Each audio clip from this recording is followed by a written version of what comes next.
Something pretty exciting in the music biz. The Music on Film Festival is coming to the Palais St Kilda. Dennis Watkins, correct. Good to have you in here. Good to be here. And what a great idea. Yeah, well, as you know, the Palais is an amazing concert venue.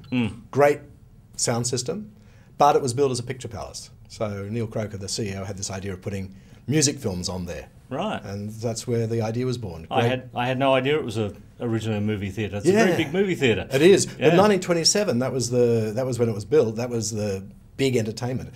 And they used to do live performances before the movies. So it was a whole mix of live entertainment, the shorts, and then the main feature. Yeah. So with what you're doing, you're taking some classic, iconic movies and a couple of new ones in there as well, and running them over a week. Over a week, yeah. 5 days, 12 films. Yeah. And the idea is that you come along and you see great concert films on a big screen, but with big concert sound. And as you know, you go to a lot of concerts these days, and what do? You spend the time in those big arenas looking at the video screens.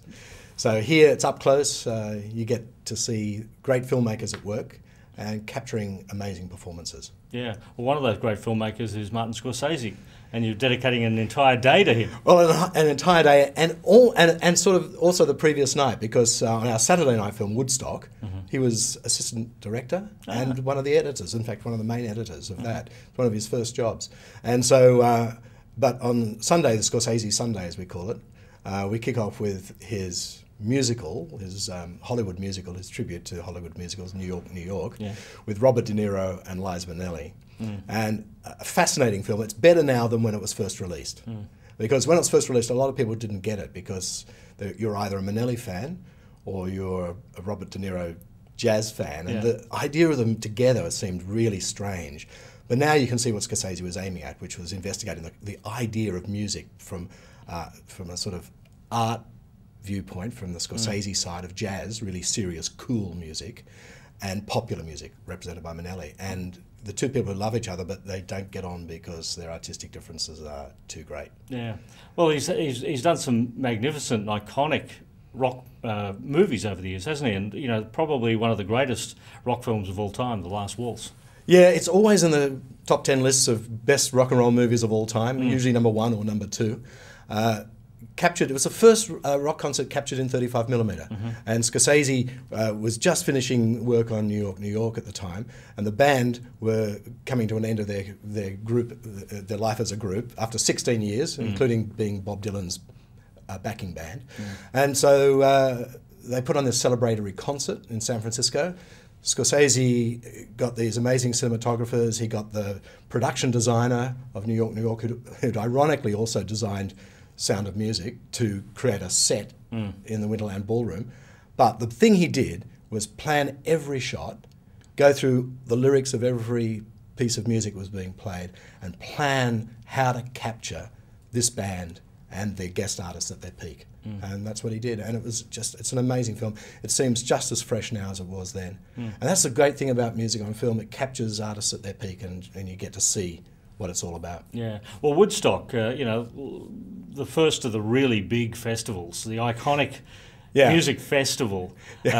So I guess that comes to life again if we've got this concert sound in there. Yeah, absolutely. And it's the new director's cut, which thank goodness for the digital age. So it's 3 hours and 40 minutes. So it's got more performances than was actually released in the original film, which won an Academy Award as Best Documentary. It's a landmark film, and the techniques that it pioneered in capturing concerts are standard now. Yeah.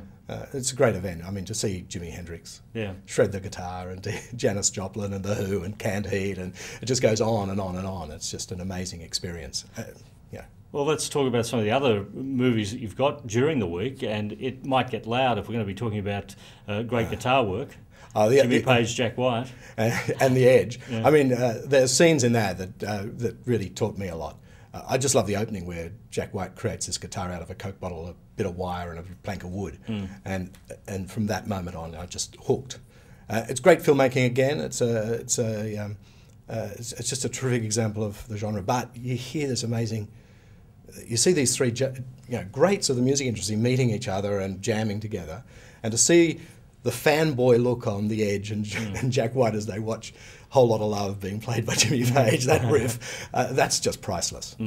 Yeah. Well, you're kicking it off with Pink and the Live in Australia, the Funhouse tour. Yeah, it was such a success. I didn't go to the concert. I didn't think Pink was my type of music. But when I was doing the research for this film festival, I thought I want to see what the biggest selling female tour artist and the biggest selling DVD of a live concert ever in Australia was.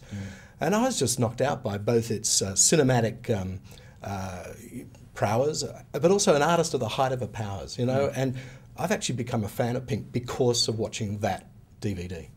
And I think that's something that I want to share with people. I want to choose films that are by terrific filmmakers, but also that inspire you and actually tell you a story about music and where it sits in the world. Now, one of my favourite films, Oh Brother, We're Out There, but the music behind that, and the concert that was done. Yeah, well, T-Bone Burnett, who produced the music, he put together a concert in Nashville in the Ryman Theatre, which was the original home of the Grand Ole Opry, and all those music stars who provided the soundtrack, Gillian Welch and Emmylou Harris is one of my favourites, and Ralph Stanley. It's just spectacular.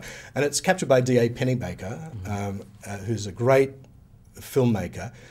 He did the famous Monterey Pop, which is a documentary before Woodstock, and also captured Dylan when he went electric. So it's not just the concert, it's also the filmmakers. So it's a combination. Yeah. And we follow that on the same night. That's on Friday night, and that's followed by Heimer, which is the Sigur Rós film. And it's really interesting if you watch the two together, and I've tried to program it so that if you see all 12 films, you get something out of every one of them, and they sort of cross-reference. And in a way, Heimer, Sigur Rós, it's about at home, it's about going home, and it's the landscape of Iceland and their music, and you see the connection between their grand, sparse, dramatic music with the landscape and where they come from, the simplicity of the life there, and the sort of arguably simple version of their music, which sort of resonates into something much bigger. And it's the same with the Down from the Mountain. It's about origins of music. It's about homeland. It's about where music comes from and why it's important to people and what's natural to them. So, but I think Sigur Rós is a great band, and Heimer is a great film, directed by Brian de Blois, who is an animator who wrote and directed How to Train Your Dragon. All right. So visually, it's really inventive. And there's also a link then to Fantasia, which is on the Saturday, also a film that came out of animators' love of music. So we're just trying to find links all the way through the programming. Yeah. Well, it's a fascinating thing, Music on Film Festival at the Palais Theatre. Check it out. And Dennis, thank you for coming in here to Undercover. Thank you.